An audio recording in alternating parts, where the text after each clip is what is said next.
शारदांनी आपल्या पतीच्या निधनानंतरही आर्थिक परिस्थिती चांगली नसतानाही आपला मुलगा संजयला खूप चांगले शिक्षण दिले. आपल्या सर्व सुखसोयींचा त्याग करून त्याच्या डोळ्यात फुलणारी स्वप्ने पूर्ण करण्याचा प्रयत्न केला.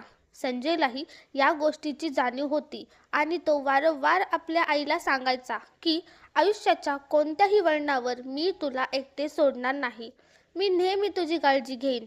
तुला प्रत्येक सुखसुविधा देण्याचा पूर्ण प्रयत्न करेन. हळूहळू वेळ जाऊ लागला.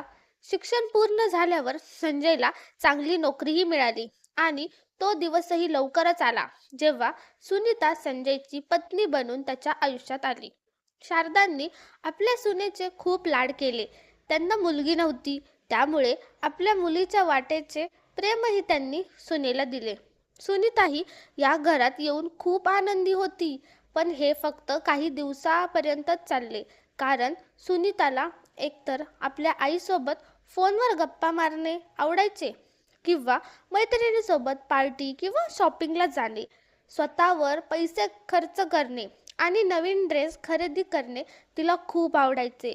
पण जेव्हा कधी शारदा आपल्या सुनेला एखादे काम करायला सांगत, तेव्हा तिला त्रास होऊ लागे. घर संसाराच्या जबाबदारींशी तिचा काहीच संबंध नव्हता. आता तिला आपल्या सासूमध्ये फक्त वाईट गोष्टीच दिसू लागल्या होत्या. ती वारंवार फोनवर आपल्या मैत्रिणींनाही हेच सांगायची की कोण जाणे कशा लोकांची गाठ पडली आहे. इथे प्रत्येकाला फक्त स्वतःशीच मतलब आहे. मी फक्त दिवसभर काम करत राहावे हेच या लोकांना हवे आहे. सुनेच्या नावाखाली या लोकांनी फुकटची नोकरानी हवी आहे. दिवसभर स्वयंपाकघरात राबत राहावे. माझे स्वतःचे तर काही आयुष्यच उरले नाहीये. कधी कधी वाटते की कुठेतरी जाऊन जीव द्यावा. शारदांना समजत नव्हते की त्यांची सून नक्की काय इच्छिते. तिला जास्त त्रास होऊ नये म्हणून त्या स्वतःच कामाच्या सर्व जबाबदाऱ्या सांभाळत असत.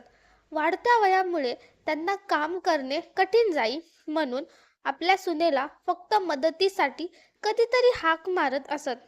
त्यावरही सुनीता चिडायची आणि रागात पुटपुटायची की या घरात येऊन माझे आयुष्यच उद्ध्वस्त झाले आहे. सुनेच्या अशा वागण्याला कंटाळून शारदांनी तिला काम सांगण्यात सोडून दिले. वेळ असाच निघून गेला, पण सुनीताच्या वागण्यात कोणताही बदल झाला नाही. संजय सुद्धा आपल्या पत्नीच्या वागणुकीमुळे त्रस्त होता. तो जेव्हा जेव्हा तिला समजवण्याचा प्रयत्न करी, तेव्हा सुनीता घरात तमाशा सुरू करायची. त्यामुळे हताश होऊन त्याने घरकामासाठी मोलकरीण ठेवली, ज्यामुळे अतिरिक्त खर्चाचा भारही संजयवर पडला. त्या कारणामुळे तो आपल्या पत्नीला तिचा जास्त खर्चासाठी पैसे देऊ शकत नव्हता. अजून काही दिवसच उलटले होते की सुनीताने हिऱ्यांचा हार घेण्यासाठी हट्ट धरला. संजय तिला टाळत राहिला. एक दिवस वैतागून सुनीताने आपल्या आईला फोन करून याबद्दल सांगितले आणि म्हणाली, आई, जेव्हापासून लग्न करून या घरात आली आहे, मी तर हैराण झाली आहे. कोण जाणे कशा भिकाऱ्यांची गाठ पडली आहे. तुमच्या जावयाकडून माझी एकही इच्छा पूर्ण होत नाही. माझ्याकडून रोज असे मन मारून जगले जात नाही. आपल्या मुलीला असे त्रासलेले पाहून सुनीताच्या आईने म्हटले, मुली, तुला असे मन मारून जगण्याची गरज नाही. जोपर्यंत तो तुझे ऐकत नाही तोपर्यंत आपल्या हट्टावर ठाम राहा. आईचे बोल सुनीताच्या डोक्यात पूर्णपणे फिट बसले. संध्याकाळी जेव्हा संजय ऑफिसवरून घरी परतला, तेव्हा तो खूप थकलेला होता. घरी जाऊन त्याने जशी बॅग ठेवली तसा समोर आपल्या पत्नीचा फुगलेला चेहरा पाहिला. तेव्हा तो गप्पपणे स्वतः स्वयंपाकघरात गेला आणि पाण्याचा ग्लास भरून घेऊन आला. पण सुनीता ओरडत म्हणाली, तुला माहीत आहे आज माझ्या किती पार्टीत किती अपमान झाला. माझ्या सर्व मैत्रिणी आपल्या हिऱ्यांच्या दागिन्यांमध्ये एकमेकींना प्रदर्शन करत होत्या आणि मी गेल्या 6 महिन्यापासून तुझ्याकडं हिऱ्यांचा हार मागत आहे, तो तुला आणून देता आला नाही. कंजूसपणाची ही हद्द असते. मी काही एवढी मोठी गोष्ट मागितली नव्हती की जी तू पूर्ण करू शकणार नाहीस. मी तुला सांगून ठेवते, पुढच्या वेळी जेव्हा मी किट्टी पार्टीला जाईन तेव्हा स्वतःचा हिऱ्यांचा हार घालूनच जाईन. तेव्हा संजय तिला प्रेमाने समजावत म्हणाला, हे बघ सुनीता, सध्या माझ्याकडे एवढे पैसे नाहीत. आई सतत आजारी असते, तिच्या औषधांचाही खर्च असतो आणि आता मोलकरीण लावल्यामुळे खर्च आणखी वाढला आहे. जेव्हा माझ्याकडे पैसे असतील तेव्हा मी स्वतः तुला तुझ्या आवडीचे दागिने घेऊन देईन. पतीचे बोलणे ऐकून सुनीता त्यावेळी तर गप्प बसली. पण दुसऱ्या दिवशी जेव्हा संजय ऑफिसवरून परतला तेव्हा त्याचे तोंड पडलेले होते. खरे तर गेल्या 2 महिन्यांपासून त्याचे टार्गेट पूर्ण न झाल्यामुळे त्याच्या बॉसने त्याला चांगलेच सुनावले होते. आपल्या ज्युनियर समोर स्वतःचा अपमान होताना पाहून संजयला राहवले नाही आणि त्याचे आपल्या बॉससोबत भांडण झाले, ज्यामुळे त्याला कंपनीतून काढून टाकण्यात आले. संजयला उदास पाहून शारदांनी त्याला आपल्या जवळ बसवले आणि विचारले, काय झाले बाळा, तू एवढा काळजीत का दिसत आहेस? तेव्हा संजयने सांगितले की त्याला कंपनीतून काढून टाकले आहे. खरे तर गेल्या काही महिन्यांपासून घरचे वातावरण असे होते की ज्यामुळे मी माझ्या कामावर लक्ष केंद्रित करू शकलो नाही. टार्गेट पूर्ण न झाल्यामुळे बॉस मला खरीखोटी सुनवू लागला. रागाच्या भरात मीही त्याला 2 शब्द ऐकवले, ज्यामुळे मला कंपनीतून काढले गेले. पण आई, तू काळजी करू नको, मला लवकरच दुसरीकडे यापेक्षा चांगली नोकरी मिळेल, असे म्हणून संजय उदास मनाने आपल्या खोलीत निघून गेला. इकडे शारदा विचारात पडल्या की आता घरचा खर्च कसा चालणार, कारण संजयकडे काहीच बचत नव्हती. त्याने जमवलेले सर्व पैसे हे घर विकत घेण्यात खर्च झाले होते. आपल्या मुलाची काळजी शारदांना सतावत होती. तिकडे जेव्हा संजयने नोकरी गेल्याचे सुनीताला सांगितले तेव्हा सुनीता कपाळावर हात मारून बसली. तिला या विचाराने धक्का बसला होता की आता तिचे छंद कसे पूर्ण होतील. तेव्हाच संजय म्हणाला, सुनीता, अशा परिस्थितीत मला तुझ्या मदतीची गरज आहे. जर तुझी इच्छा असेल तर तू माझी मदत करू शकतेस. पुढच्या महिन्यापर्यंत जर मला नोकरी लागली नाही तर घराचा खर्च चालवणे कठीण होईल. अशा परिस्थितीत आपण मोलकरणीचा खर्च देऊ शकणार नाही. त्यामुळे तू काही दिवसांसाठी आईसोबत घरकाम सांभाळ, कारण यावेळी एक एक पैसा वाचवणे आपल्यासाठी खूप महत्त्वाचे आहे.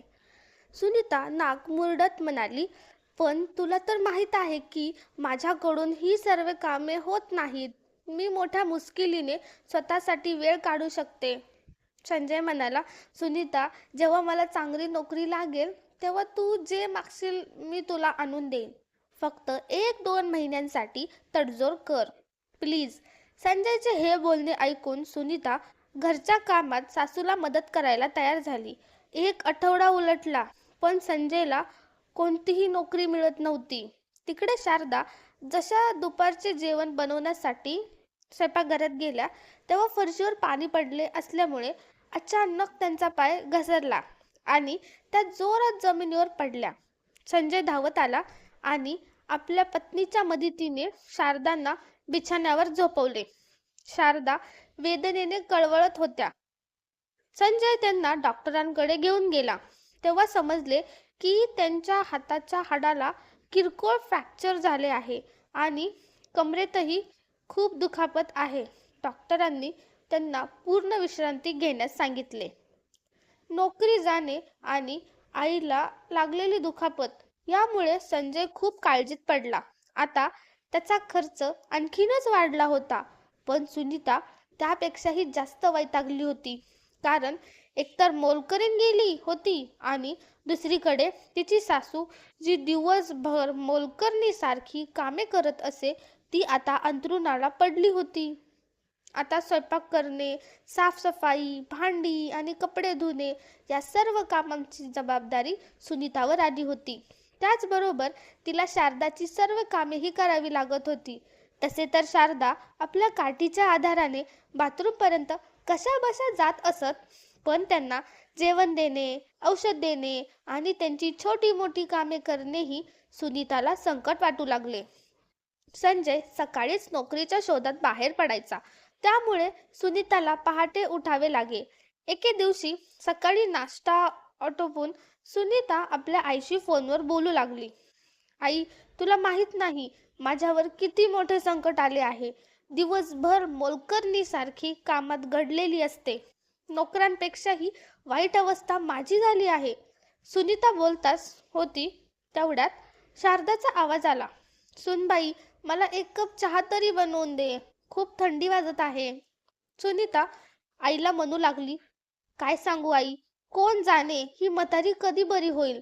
मला तर वाटते की ही फक्त नाटक करत आहे. दिवसभर घरकाम करून मी तर वेडी होऊन जाईल आणि इथे ही महाराणी दिवसभर बिछाण्यावर आराम करत आहे. मायलेकींचे बोलणे सुरू असतानाच पुन्हा आवाज आला.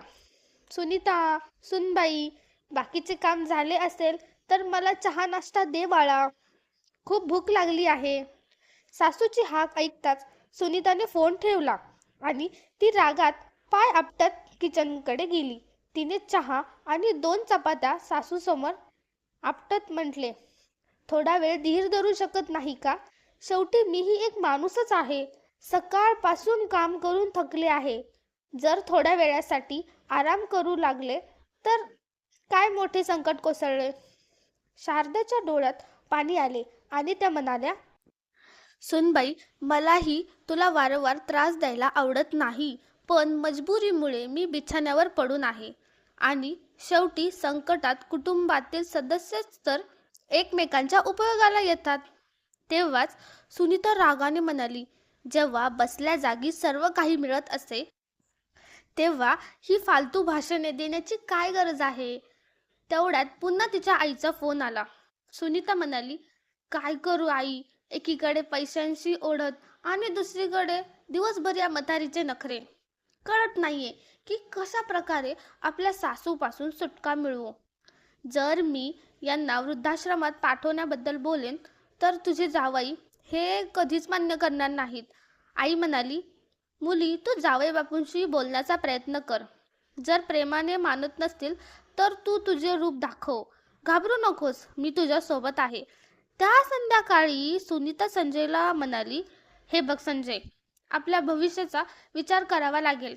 आईंचा औषधाचा खर्च वाढतच चालला आहे.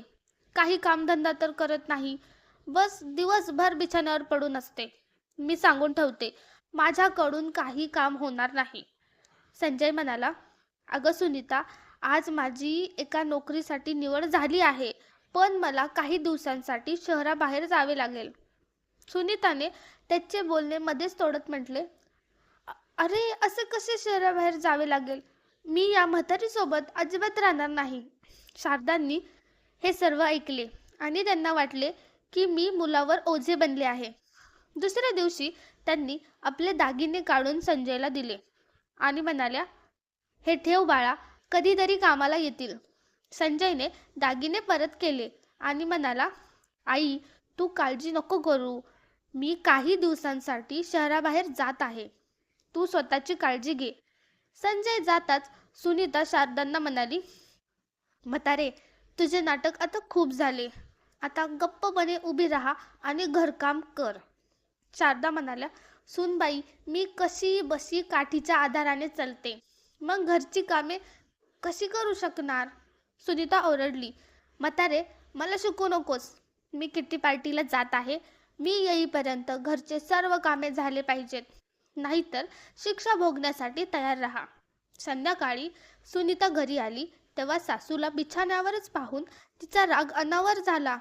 शारदांनी रडत सांगितले की त्यांच्याकडून काम होत नाहीये, पण सुनीताने एक काठी उचलली, स्वतःलाच थोडी दुखापत करून घेतली आणि पोलिसांना फोन केला.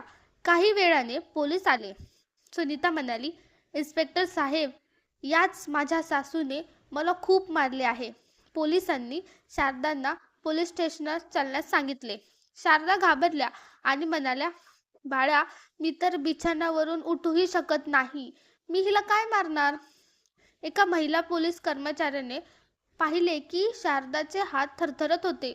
पोलिसांनी सुनीताला कडक भाषेत विचारले, ह्या तर उठूही शकत नाहीयेत, तर त्यांनी तुला कसे मारले? सुनीता अडखळू लागली. पोलिसांनी घराची पाहणी केली आणि शेजाऱ्यांशी बोलल्यावर त्यांना सत्य समजले. त्यांनी शारदांना सोडून सुनीतालाच गाडीत बसवले. सुनीता गयावया करू लागली, पण कोणालाही पाझर फुटला नाही. खोटा गुन्हा दाखल केल्याबद्दल न्यायालयाने तिला कडक फटकारले आणि तिला काही दिवस तुरुंगातच राहावे लागले. संजयला माहिती मिळताच तो धावत आला. शारदांनी सर्व काही सांगितले. संजयला पत्नीचा खूप राग आला. शारदा म्हणाल्या, बाळा, मला वृद्धाश्रमात सोड. मी तुझ्यावर ओझे बनायला नको. संजय म्हणाला, आई, तू माझ्यासाठी कधीच ओझे असू शकत नाहीस. तिला तिच्या चुकीची शिक्षा मिळाली आहे. काही दिवसानंतर जेव्हा सुनीता परत आली तेव्हा शारदा तिच्यासमोर उभ्या होत्या. शारदा शांतपणे म्हणाल्या, मुली, देवाच्या घरी उशीर आहे पण अंधार नाही. तो न्याय नक्कीच करतो. सुनीताला पहिल्यांदाच जाणीव झाली की खोटेपणामुळे कोणाचेही भले होत नाही. तिचे वागणे पूर्णपणे बदलले, कारण जो धडा पोलीस आणि देवाने शिकवला होता तो तिला आयुष्यभर लक्षात राहणार होता. तुम्हाला ही कथा कशी वाटली कमेंट करून नक्की सांगा आणि अशाच कथांसाठी चॅनलला सबस्क्राईब करा. Thanks for watching.